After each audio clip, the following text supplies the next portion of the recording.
क्या आपने कभी सोचा है कि जब भारत तेल खरीदता है या विदेश से कोई महंगी मशीन मंगाता है, तो भुगतान आखिर अमेरिकन डॉलर में ही क्यों होता है?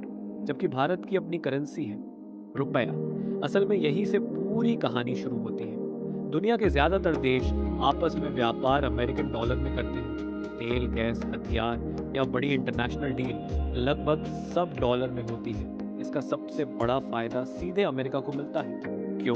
क्योंकि जब पूरी दुनिया डॉलर इस्तेमाल करती है, तो हर देश को डॉलर जमा करके रखना पड़ता है। मतलब अमेरिका की करेंसी पूरी दुनिया की जरूरत बन जाती है। अब जरा अमेरिका की ताकत समझिए। अमेरिका डॉलर खुद छापता है। उसे किसी सोने से जोड़ कर रखने की जरूरत नहीं। वह कागज छापता है और उससे असली चीजें खरीद लेता है। तेल, गैस, टेक्नोलॉजी, हथियार।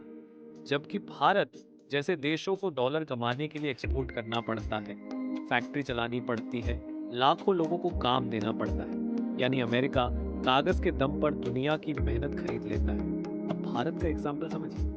भारत तेल ज्यादा बनाता नहीं, हमें बाहर से खरीदना पड़ता है। और जब डॉलर महंगा होता है, तो क्या होता है? तेल महंगा हो जाता है, पेट्रोल डीजल महंगा, ट्रांसपोर्ट महंगा, और अंत में हर चीज महंगी। यानी डॉलर मजबूत तो भारत की जेब पर असर। अब एक और गहरी बात, डॉलर सिर्फ पैसा नहीं है, वह कंट्रोल का सिस्टम है। दुनिया का ज्यादातर बैंकिंग सिस्टम डॉलर के रास्ते चलता है। बड़े ट्रांजैक्शन उसी से होकर जाते हैं।